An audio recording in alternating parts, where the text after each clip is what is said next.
Well, hello again, rail fans, and welcome back to another video here on the channel that I decided to call Clear Signal Productions. Today is Friday, March 26th, and it's about 4:15 in the evening here, and we are slowly but surely making our way into Selkirk, New York here, but that's not where we're going to start things off. We're actually going to start things off back down on the river line where we were the other day, because there's a couple of trains of high interest to me down there that I do want to get before they disappear into Selkirk for the night. The first of which is this KO23 KO25 combination. They've combined the two trains, and what it has for power is a CSX SD40 leading, two BNSF GEs behind that, and then I think just two CSX GEs behind those. But of course the first three units, especially the leader, are of interest to me. And based off reports that I've seen on the Facebook group that covers the river line, he should be about 15 minutes away from us right now. So we're gonna go pick a spot close by, set up, and wait. The other train of interest, as the camera goes sliding when I take a turn, the other train of interest here today is Q434. And if you watched yesterday's video, you'll know what it has for power, because we saw the same lash up on Q433 going south. Except, of course, today it is reversed. So today on the Q434, it is the SD70 Mac leading. And for those who have been following the channel for a while, you'll know that those are my favorite type of engines out on the road. SD70 Mac, SD70M, and I think it just stopped recording. Okay, we're back. The camera just ran out of battery there for a minute, so I just threw it on the charge here in my car. But anyway, as I was saying, for those of you who have been following the channel for a while, you'll know that the SD70 Mac is my favorite type of locomotive out there. The SD70 Mac, the SD70M, whatever. Wide cab SD70, I'll take it. So that is our second train of interest, and in between now and the time I filmed the first half of this clip, KO25 did manage to sneak by us. I was driving down Route 9 West, or Route 9W South, and missed him at 128 by 2 minutes, and then I hightailed it back up to CPSK, hoping to get a shot of them off the bridge there, and I missed him there by 2 minutes again. So now we're gonna just head over into Selkirk and see if we can get a shot of him coming by the yard tower and the yard office there. At least get something, because I'm not sure what time their recrew out of Selkirk is on duty, and I'm hoping we can get a shot of him just before the sun sets here. With any luck, they'll depart Selkirk before sunset anyway, and then we can get a couple more shots of him in the sunlight here, but not sure what time their recrew is on duty. And I know the sun is kind of blowing me out here, but you guys still get the idea. It is also extremely windy right now. There's supposed to be wind gusts up to 50 miles an hour, so I'm not sure how the audio is going to be tonight, but at any rate, we'll get some trains and we'll have a good time, and we'll stay up all night hopefully, or at least most of the night, and we'll see what we can get. We're pulling into Selkirk here right now. 98851, 3 by 184, 8,400 tons, 11,500 feet, 2,200 gallons. No restrictions, no work. Not a key train, PTC works. CO not equipped. Alright, actually give me 1 second here. The correct numbers here. Alright, what was the... Because I'm showing it different here on the train sheet. What was the tonnage over? 8,400. And length over? 1,500. Alright, that's what I figured. Alright, yeah, it was just, the length was wrong on the train sheet. So, but yep, okay, west out for 2 for now. For 2 for now, okay, thank you. Yep, no problem, and fuel. Well, alright folks, I would say things are off to a pretty good start here. Those last couple of clips you saw looking at the radio were of the dispatcher talking with the KO25.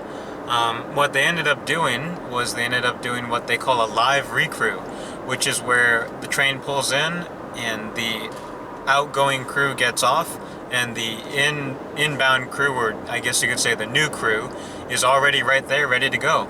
So they were only stopped in Selkirk for about 10 minutes, and they're already back on the move again. So we got pretty lucky with that one. And we're going to go to the west end of Selkirk Yard and get them there. And then we're going to head over to a crossing, the next crossing down, and get them there because they should be going still pretty slow enough to get ahead of them. And then after those two crossings, maybe we'll try for one more spot, but I'm not too sure because I know Q434 is getting close by now at this point. They should be here in Selkirk in about another hour or so, probably a little bit less.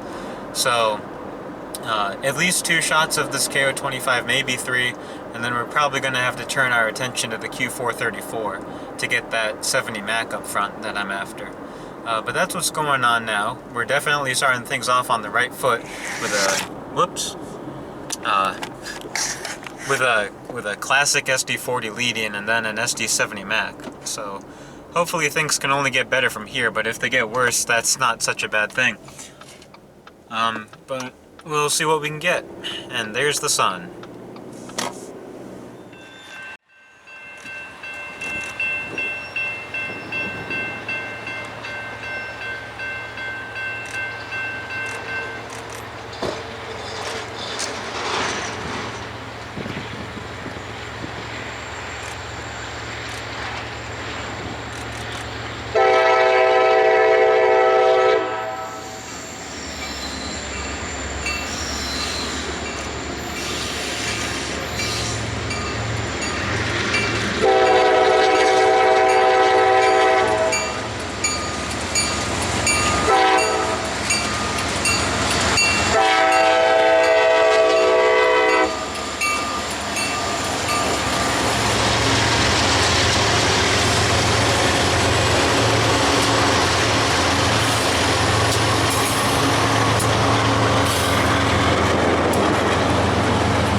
Oh, no, that's fine.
Alright folks, so it's now coming up on 7:30 here in the evening, and of course we're here at the Amsterdam station now, as the sun and light begins to fade away.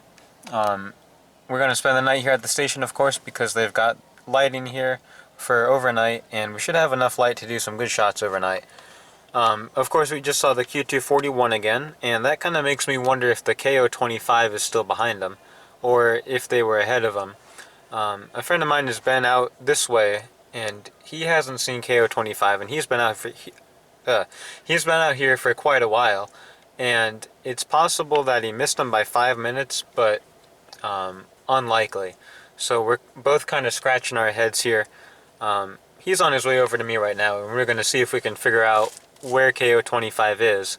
But as the night goes on, it's starting to seem more likely that we've missed KO25. But of course, we already got him 2 times down there, departing Selkirk, and then of course at Game Farm Road. As for upcoming trains, I know there's a couple eastbounds out there, the 004, the 020, a 368, and I think there's a couple others.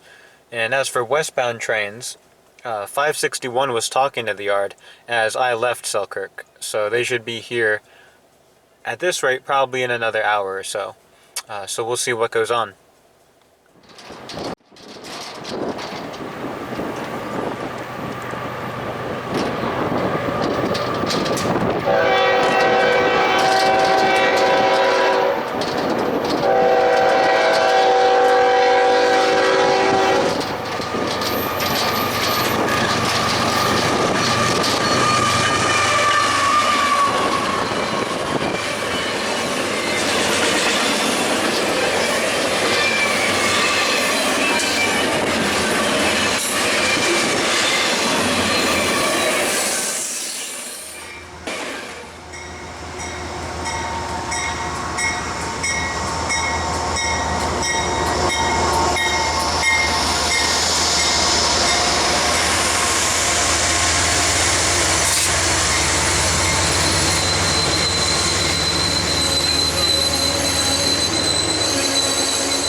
Alright everyone, so it's now coming up on 12:30, it's Saturday morning now, and that was the QO20, and man, they sure were hauling through here at Amsterdam Station.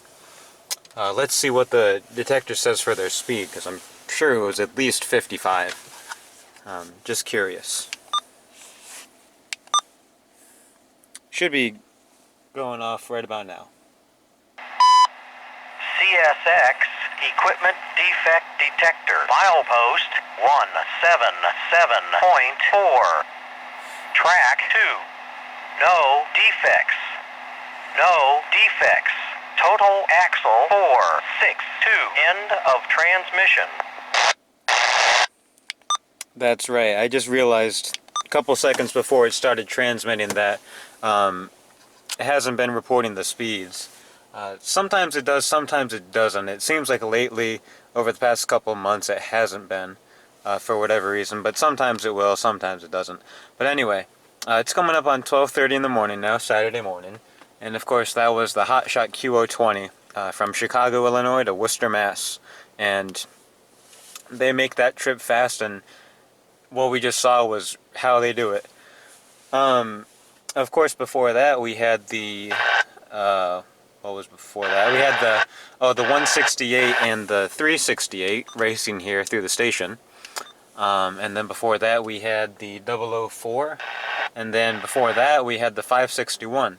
And the 561 had those two former Vermont Railway units trailing. Former Vermont Railway 308 and 306, now numbered as GMTX 3203 and 3204, I believe. And that one was kind of sad to see, because the Vermont Railway kind of holds a special place in my heart, because my grandparents on my dad's side actually live up in Bellows Falls, Vermont. And a lot of the times when my dad and I would go up there to visit them, we'd go over into Bellows Falls yard, check out what was around, and sometimes we'd go across the river over into Walpole, or I guess Davisville technically, and see what engines were there too. So I'm sure I've seen those units a bunch of times when I was younger. Of course, younger doesn't really mean a whole lot for me, because I'm only 20 years old. But when I was maybe 10 years old, and even younger than that, Dad would always take me over to the yard, and we'd always get out of... we'd always leave my grandparents' apartment for about a half hour, go down to the Bellows Falls station, and see Amtrak 55 or 57 come in for their noon time arrival. So that was always cool. A lot of good memories up in Bellows Falls, and it's definitely some of my old stomping grounds. But anyway, back to today. I think we've got a fair amount of time before the next eastbound shows up. So I do kind of want to change the scenery up here a little bit, and I think we're going to head over to Fonda. But there is some more static here on the radio. Not 100% positive that it's only QO20 that I'm hearing on the radio. So maybe I'll wait it out another minute or so, see if I hear another train, and if not, probably head over to Fonda. Close the gap between me and these next few eastbounds coming. No idea what's coming west out of Selkirk. That 561, actually, 561 was talking to the yard when I left after we shot that Q434. As to why he took such a long time to get over here is beyond me. I know he was talking to the car department, because I guess one of their cars was having some problems. I think we'll head over to Fonda and close the gap and change up the scenery a little bit. And then the other nice thing about Fonda is that it's not so lonely over there. As much as I like the Amsterdam station, it is just this little parking lot right off the main road, but it's pretty quiet and a little bit lonely here. So at least in Fonda, you're next to the gas station, and you can, I don't know, there's other people around at least. I guess that's what I'm trying to say. I got another 6 hours of this until the world starts waking up, so we'll head over to Fonda now.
Alright everyone, so it's now coming up on 8 o'clock in the morning here, and unfortunately with all these clouds hanging around, we're not going to get a very nice sunrise like there usually is here.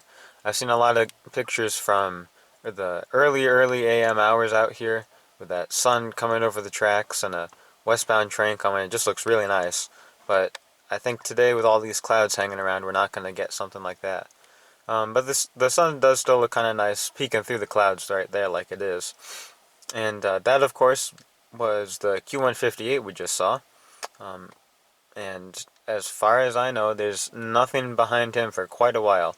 Neither of the logs, the Fairport or the CP10 log down in New Jersey, have been updated since about midnight each. Whether or not that's entirely accurate is what I'm questioning. The CP10 log has been getting its time updated, but no trains have been added to it. And the Fairport log just shows the last train being that Q241 we saw several hours ago, and they went through there at about 12:30 this morning. So not entirely sure if they're just not getting updated or if something's going on with the internet, but either way, I sort of not sure what's coming next. At this point in the morning, though, we should have a couple westbound intermodals and probably something else coming east. We did drive by the control point at 188, and of course, with that being a control point, the signals are always on. And I did see a clear for a westbound, and of course a clear for that 158 we just saw. Not sure, of course, what it's showing now, because we're up here at Auto 193. But hopefully there's something else coming behind 158, and hopefully that westbound shows up soon.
Alright folks, so it's now coming up on 1 o'clock in the afternoon, and there goes the Q205 off to the west. Since we last did the little update here, we're all the way back at 193, now we're here at 189, so we've actually only moved 4 miles since I did the last little speaking part, but we did go down to 183 for a little bit, and we did get that stack train at 186 earlier. Hasn't been terribly busy, but we did have that short little half-hour burst where we got 4 trains, I want to say, either 3 or 4 trains in a half hour, and that was pretty good. As for what's behind the 205, I'm not sure, and as for what's behind Amtrak 284, I'm not sure. I know there's a Q626, a Q004, and a Q368 out there somewhere, and they should be pretty close by now. There's still a clear signal up for an eastbound on track 2, still at 188, so they should be around here somewhat soon, is what I'm trying to get out here, trying to get my words out. Not really a whole lot going on here. Really the most excitement since I last did the little speaking part was KO29, which was definitely combined with something else, because I had 4 units all on the head end, which is really unusual for a tank train, and he also had a buffer car in the middle. So they were definitely combined with another train, but as to which other train it was, I'm not sure yet. I might just take a peek through the past Fairport logs or the past CP10 logs and see what southbound trains went by with those engines, and then figure that out. But half of it was KO29 at least, we know that much. And of course he had the CP unit second out, and we kind of got that interesting shot there standing kind of in the road, not entirely in the road. Cars could still pass me safely, but always a neat shot when you stand sort of in the middle of the road.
Alrighty folks, so it's a little bit past 3 in the afternoon now here, and we're over here at milepost 173 on the Mohawk sub, and I believe this is lock 10 of the Erie Canalway.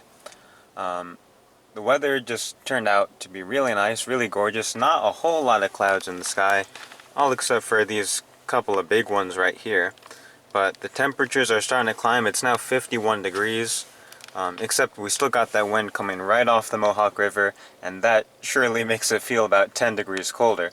Of course, the Mohawk River is right over there, so it's not that far away. Right where the lock is, of course. And as we just saw, we had that Q627 come through with a couple of older GEs on the front. That AC44 definitely older than the Gevo lead-in. And then, of course, it had a not brand new, but fairly new Tier 4 Ace in the middle, mid-train DPU. Now, as for what's coming next, I know there was a X567 coming up the Riverline this morning. At this point, they should be in Selkirk, if not having departed Selkirk. But I can't recall if they work Selkirk in the auto terminal there. So they're either working Selkirk Yard or probably just leaving, one or the other.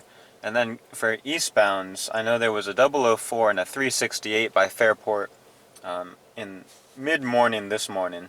So those two trains by now should be pretty close also. Although I'm getting pretty hungry, so we may have to leave the tracks here for about 20 minutes while I make a run to a little restaurant. Hopefully we don't miss anything. But I think food is more important.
Alright everyone, I think now is a good place to call it quits for this video this weekend.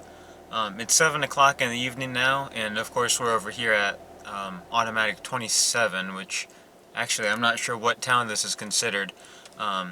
Around Schenectady and South Schenectady there's a lot of just really small towns all close together.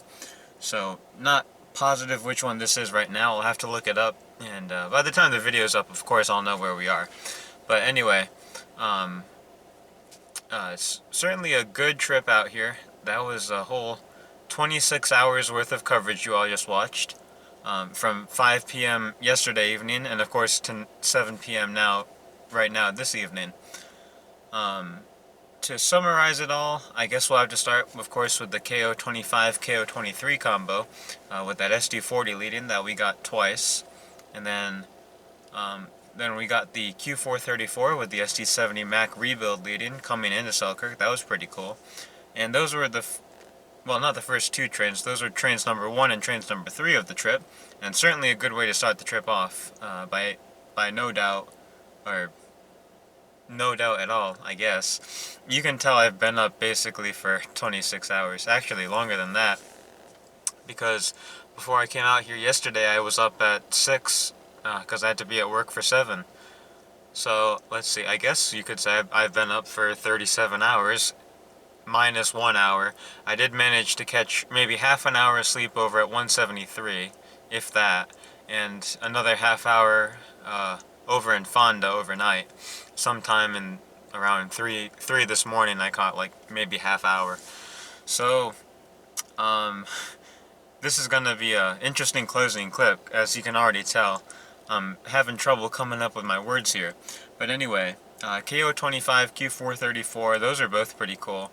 Like I mentioned, the Q434 was really nice to see for me, because I love the SD70 Max, SD70Ms, or just the SD70 wide cab in general. My favorite type of locomotive out there. And then the third train of interest that we got was the Q561, that had those two former Vermont Railway units. And then what was after that that was interesting? The K648. Shot probably would have been better in Amsterdam than Fonda, but as I mentioned earlier also, I was getting bored of the station at Amsterdam, so that's why we went over to Fonda this morning. And then I know there was probably something else interesting in there, but of course we also got the Q626. He had those two YN2AC44s on that SD40 trailing. We got him at 188, then 170. CSX, sector, milepost 3.6. Track 1. No defects. No defects. Well, I guess our video's not quite done. Let's go see what we got coming east.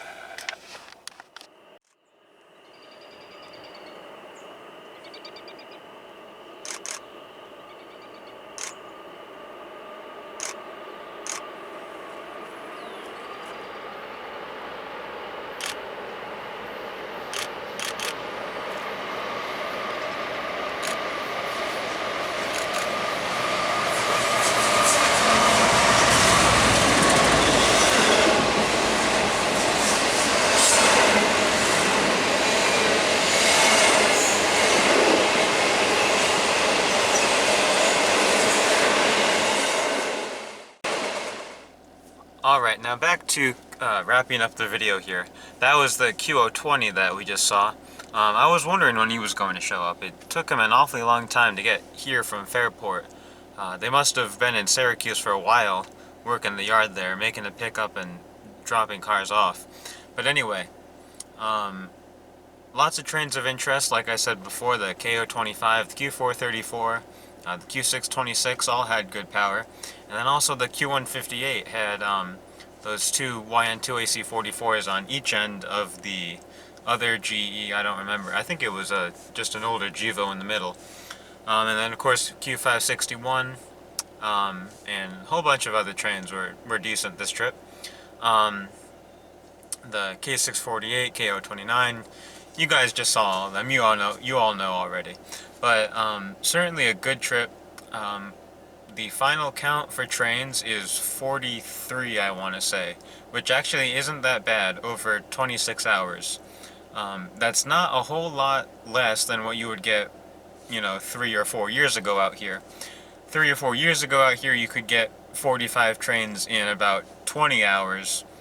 And of course, now it just took us about 26, 27 hours to get the same amount.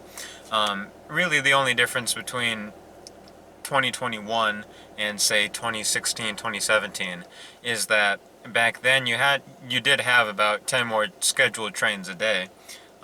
And every hour you'd probably have maybe one or two more trains than what we had this trip. So you'd have about 4 or 5 trains every hour. So it's not a whole lot less than what it used to be. The Mohawk sub certainly isn't close to what it really used to be, foreign power-wise and EMD and everything. Again, I say this a lot, but for those of you who have been following the channel for a while, if you take a look at my older Mohawk sub videos, you'll know what I'm talking about. I can remember this one St. Patrick's Day weekend in 2016. There was this Q351. It had a Canadian Pacific Triclops SD60 and a standard cab SD60.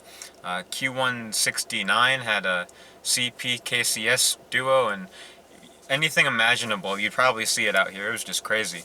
And one other real quick memory is this Q384 one day had a ex-Burlington Northern leaser SD40 lead, still in the Cascade Green colors. It was a Cascade Green SD40, a CEFX SD40, whole bunch of CSX EMD engines, CP SD40, and then to top it all off, trailing all of those was a CSX B40. It was just crazy way back then. If you haven't checked those videos out on my channel, I encourage you to do so, because there's some really nice treats in all those videos. The 2015-2016 Mohawk sub was really something to be desired, and I don't think we're ever going to get that back again, because a lot of those units, of course, have been scrapped, retired, or sold to other railroads. Of course, the standard cab -8s, we still see those all the time, but everything else is sold to GE, CX, which is GE, or other places like that. But anyway, my camera here is flashing, telling me it's out of battery, so I probably got another 2 minutes tops of talking. So I guess I'll wrap it up here. Subscribe to the channel if you haven't already. Find me on Facebook and Instagram. Links will of course be down in the description below and right after this. As for future trips, I really don't have anything planned right now, because my work schedule for next week hasn't come out yet. So I'm not sure what days I've got off, but oh, actually, I do have one future trip planned. And I already requested the day off, so this is going to happen. On April 10th, the Valley Railroad is doing their second day of steam operations. We missed the first day because that was actually the 20th, which, if you recall, was the day I went back to work after my week off. So I probably could have adjusted my week off to have that Saturday off, but I didn't bother. So we missed the first day of steam operations. They use engine 3025. But on April 10th, they are doing 3 trips, which is actually one more than they did on the 20th. But on April 10th, they're going to be doing 3 90-minute trips from Essex all the way to the northern end of the line in Haddam. And I assume they'll be using 3025 again. And another added bonus with April 10th is that they're also doing hands on the throttle, which is where customers, or patrons rather, can... I think it's for $750 you can operate the steam engines. That's pretty cool. So my highest assumption is it's going to be engines 30, 25, and 40.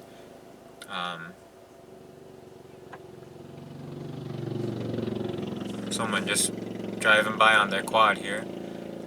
I am sitting at the end of a bridge that's been closed off, so there's a big barrier here in front of it. So I guess it's a quad bridge now. But anyway, I'm going to wrap up the video here before the video camera dies on me.